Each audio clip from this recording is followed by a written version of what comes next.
we have this.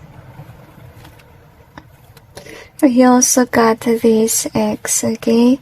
Kung sasabihin sa inyo ng Panginoon na may mga relationship na magiging broken relationship this coming days, they mentioned to me because of the reason na they're actually really meant to end, okay? Or will be a thing of the past. My dream come true in either way kasi guys, okay? Yung iba sa mga tao na mawawalan ng connection, hinahadlangan kasi ng negative na relationship na yan. Maybe this is a karmic relationship.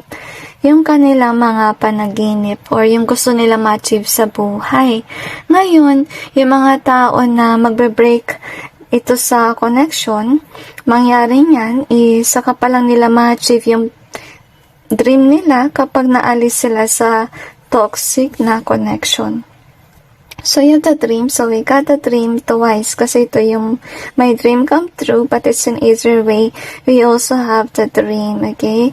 I'm sensing with the dream being here, meron naiiyak na energy dito. So, ibig sabihin lang nun, may tao na nakatali sa maling tao kaya hindi niya ma-achieve yung kanyang mga gusto mangyari. Now, God is wanting to know na kailangan may magbago, maybe kailangan mo maalis sa karmic relations or sa mga taong toxic. Okay? At, yun yung solusyon para ma-achieve mo yung iyong mga dream. Okay? We have the fake here in either way. We also have let go. So, yun nga yung nabanggit. Maraming maalis na connections kasi most of them are fake.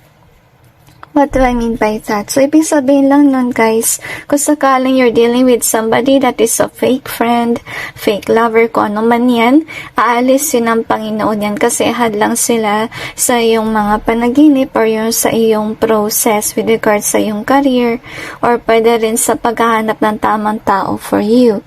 So, we have the charm in either way. So, yung mga tao na toxic, nawawala na yung kanilang power or yung kanilang charm sa kanilang tao at minamalas na sila sa ngayon sa pag-ibig. And we also have the home here.